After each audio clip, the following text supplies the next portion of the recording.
Welcome to Pennsylvania Bigfoot Structures. On today's episode, I want to go over this encounter that happened in 2009. I'm here in central Pennsylvania. It's called the Pioneer Cemetery. This is a sighting that I've been wanting to get to for a long time. Now, I found this Bigfoot structure, possible Bigfoot structure, that I named the Les Stroud. It was like a big log. It was kind of situated away from its hole, its root, and I still can't figure out how it because it looks like it got moved over, and then it couldn't have fallen like that, I don't think. But anyway, so I'm in that forest, and this is a sighting that happened in 2009. I've always wanted to get up here. Now, the reason why I haven't come up here is because when I'm driving and there's a road there that has no railing, I'm pretty good driver. Nothing like, I'm not like scared of bridges or something.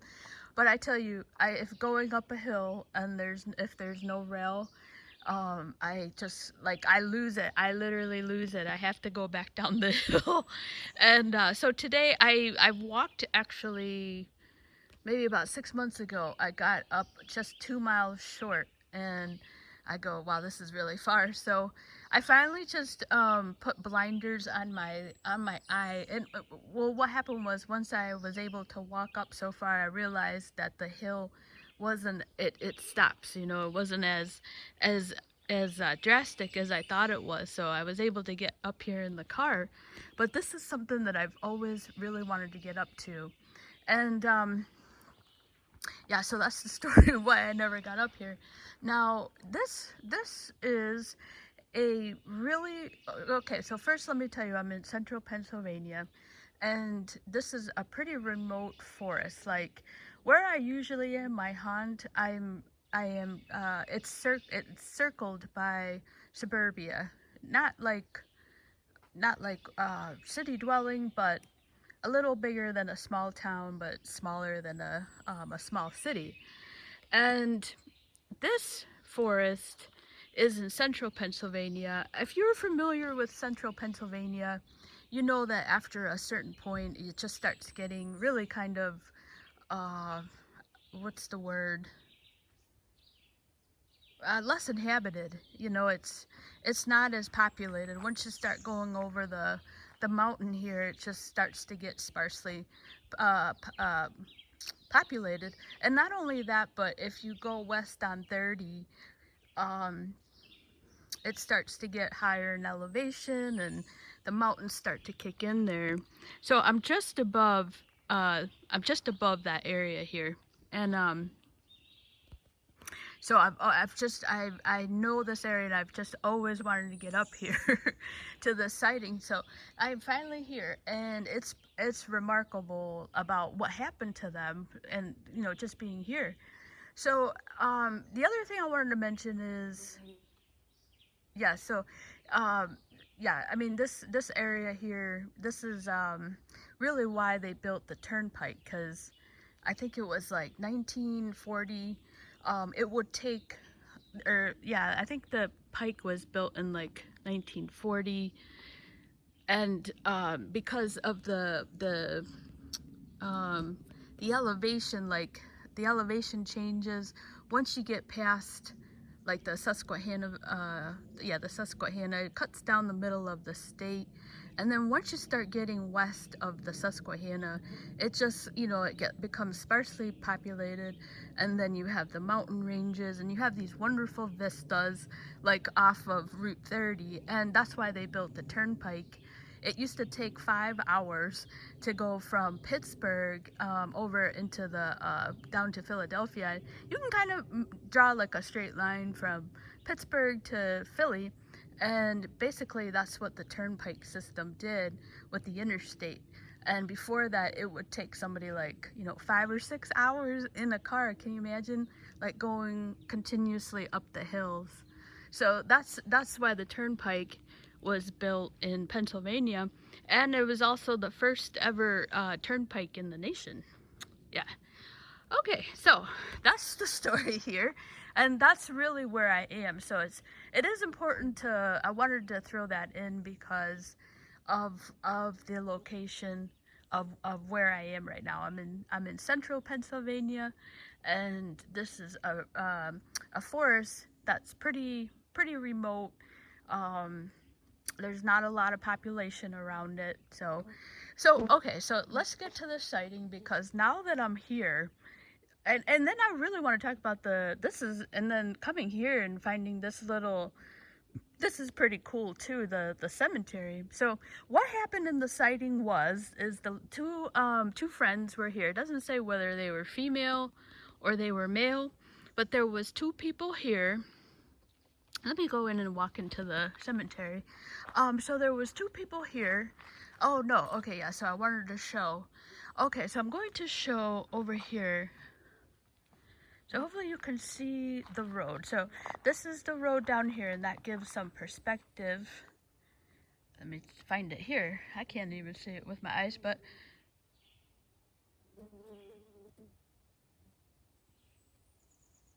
I think it's right there.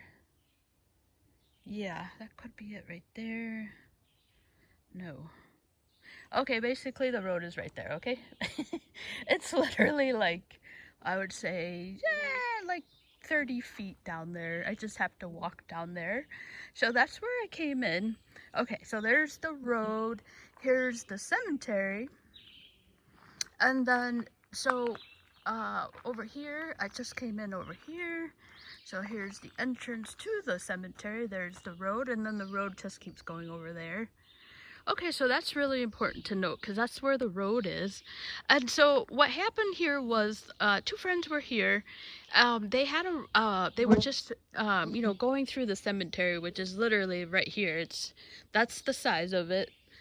They were there looking at the stones, the headstones, and something came swirling at them. It was a big boulder, they said, just came out of nowhere, flying through the air, and almost, of course, not hit them, but just came into the vicinity of where they were. So that's what occurred here.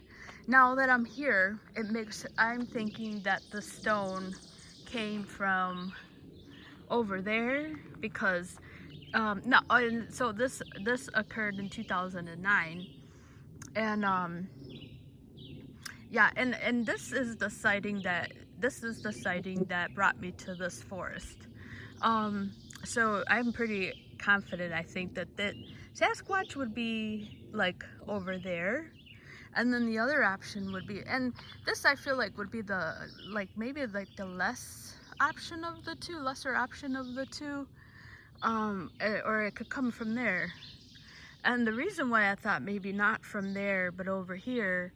Now this came from in 2009, so things are going to be different. That's almost what 15 years ago, and but these look like pretty good trees, so I don't know if anything that much has changed. You can see the thickness of those trees. They're massive trees. So I'm thinking that the rock came from that direction. I can't make out, when I'm over there, I can't see that far. And over here, it's more like sparsely, the trees aren't as dense. And so it makes me think that he was hiding over here. And that when that stone came, I want to show you how big these trees are. Yeah, I'll go over the cemetery also. It's just pretty cool. Okay, so yeah, lots to get to here. Yeah, so those are good sized trees. Good sized trees.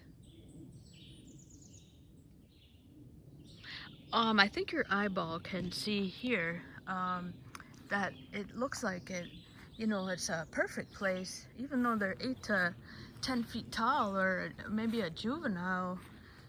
It's very hard to make out what's over there. And then this you can see the trees are much smaller here, and that's what I meant by that. And as you're going this way too, that's the road. You're gonna meet the road over here.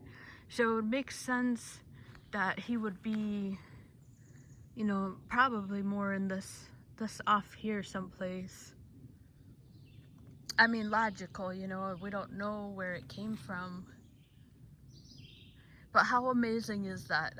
I've been wanting to get up here for a long time. Yeah.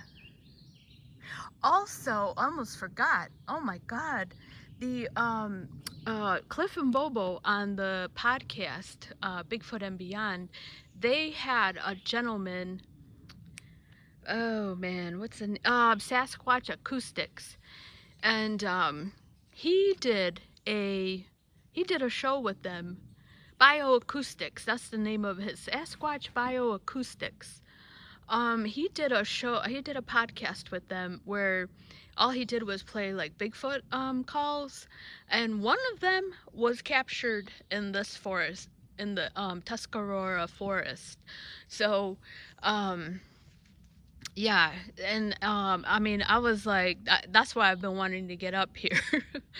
And so that was, I think he said I think he said that he wasn't even planning to come up here, and he was able to get, he was able to get it. He was camping, he was able to get it. So that is the Bigfoot and Beyond podcast, and I'm pretty sure his name is Sasquatch Bioacoustics, and so that was taped here in this forest. I'm not sure where, but he was in this, you know, this area here, not in this Pioneer Cemetery, but somewhere within the Tuscarora. He taped that that Bigfoot call. Okay, so that's the sighting here. Something, they were standing here looking at this cemetery, and you can see this is just a really old, cool cemetery. It's just amazing. I've been doing like little calls, you know. I always whistle, that's my choice. But you know, one of these days something's gonna happen. And but yeah, so that's what happened here. They were here looking. Okay, so the second part is I want to show this. This is really interesting. Look at this. This is definitely in the realm of human capacity to put this here. But I can't tell you how strange that is. I think a gentleman could move that and put that there. But I can't tell you how many times I've seen things leaning up against a tree, which I never tape, by the way, but maybe I should start. I can't tell you how many times I've seen different, and there's actually one in my forest where I've seen two, like, I'm getting ahead of myself, I'm so excited, where I've seen like two logs, you know, placed up on like where the AT is. And I've seen that twice on the Appalachian Trail. But I was like, this is interesting. And the other reason why this is very interesting is because now I've been out, okay, I've really been just walking the different miles on the Appalachian Trail, and I've got to say that I haven't seen anything. So when I saw that right now, I was like, this is squatchy. It's very squatchy, you know. And the reason why I say that, and it's not even just because this is where the sighting is, where it happened, and this was in 2009, of course, but I've seen this before. I've seen things standing up against an entrance that, you know, I'm sure a human can do that. And so I don't know, but I've definitely have seen something like this before. And this is actually one of the bigger ones I've ever seen, and the way it's standing up like that, it's just squatchy to me. It really is. And what I wanted to add to this also is, like I said, I've literally, and in fact, you probably noticed I haven't taped any or haven't posted anything, and really that's because I haven't seen anything. I've been really out walking the trails, and I haven't seen anything. So this really just kind of stood out to me right now. Of course, you know, that's obviously has tons of human potential there. But it just looks, I don't know why a human would do that.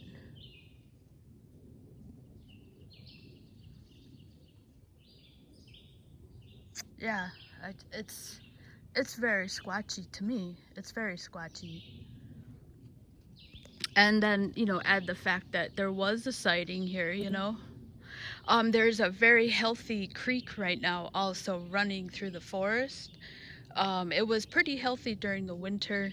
It's even more so now. I mean, this has just been a really rainy season for us here in Pennsylvania.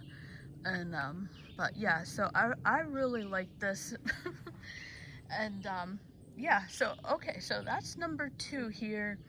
And I think that's it. Oh, right. I wanted to share a little bit on this very cool cemetery here. So this is a small cemetery that was they call it the Pioneer Cemetery, and this this is the burial ground of this town that was here in this forest from the, I think they said 1790 to uh, like 1840, and yeah, so that's they're buried here. The town was built around a tannery.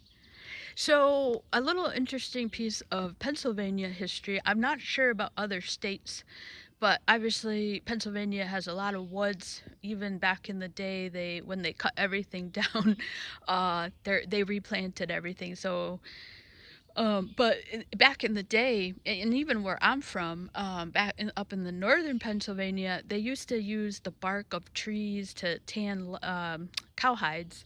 So they had a tannery here, and they would take the bark off trees, and that's how they would tan cowhide. Okay, so this is the resting place of these individuals here that started that were the community here with the tannery. I wanted to show just a couple of really old, cool. Um, yeah, so I mean, this is. I gotta tell you something. Looking at the ages of the people here, a lot of these people lived into their 80s. I was like, wow, you know, was there like a magic potion in the spring here? So let me find the one. Boy, where did that go? It's not like it's really big here.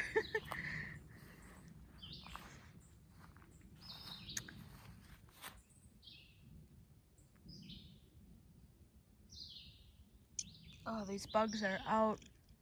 Oh. So every year I get some off, and I'm trying this one called, maybe, yeah, I'll give it as a tip. It's called Family Care. Don't get it, it's a white bottle.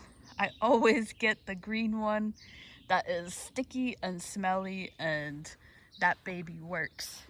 Okay, I really want to find this lovely headstone.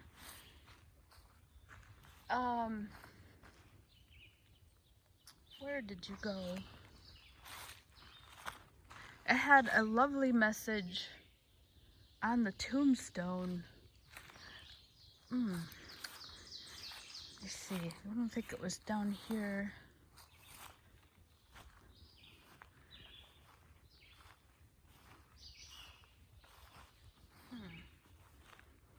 Okay, so a lot of these people, I couldn't find the founder, and his might be just one of these really old ones, where after a while you just can't read.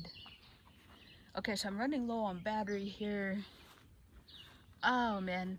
Anyways, somebody had on their tombstone a really lovely message from their family. Oh man. Oh well. Yeah, it was just a lovely message from their family. I was like, oh, this lady was really loved. Okay, so I just really wanted to point out here the age. Look at how yes, so this person, Christian Henry, I think he was this group right here is a part of the original family that settled this town, that built the grist mill, built the tannery. So this is their section here. But look at how old this is a couple. And so this one, Catherine, was born in 1792. She was 84. And her husband, she outlived her husband, who was 81. And I love a lot of these tombstones. I'm going to talk fast because I know I'm running low here. It says, "Blessed are the dead that die in the Lord." So a lot of them have this message on there, which I think is really lovely. But yeah, so these guys were born in 1792. If that tells you anything. So they would have been born during George Washington's first term. Okay, so I'm going to cut this off before I get cut off. I wish I could find that tombstone. Oh, she's right here. Okay, this is the lady here. This one has a very lovely message from her family that I really wanted to share. So this lady's name is Julia. She was 90 years old. She was born in 1888. I'm sorry, she died in 1888. So her parents would have seen George Washington become president. So her tombstone, if I can remember, it says like a precious one of the family is gone. They were loved, and their vacancy can never be filled. There's like a vacancy in their home, and that can never be filled. So that's this is a lady here who was 90 when she died, and her parents would have seen like the revolution and everything because she was born in 1798. Okay, so I really wanted to share that lovely message from her family here. Okay, so thank you so much for watching. I'm talking fast because I know this battery is gonna die. Plus, I'm at 23 minutes. So thank you so much for watching this episode. Again, I'm not finding anything, so that's really why I'm not posting anything. But I'm doing a video on that to explain that if you happen to watch this one first. So there's that cool thing right over there. Okay, thank you so much for watching.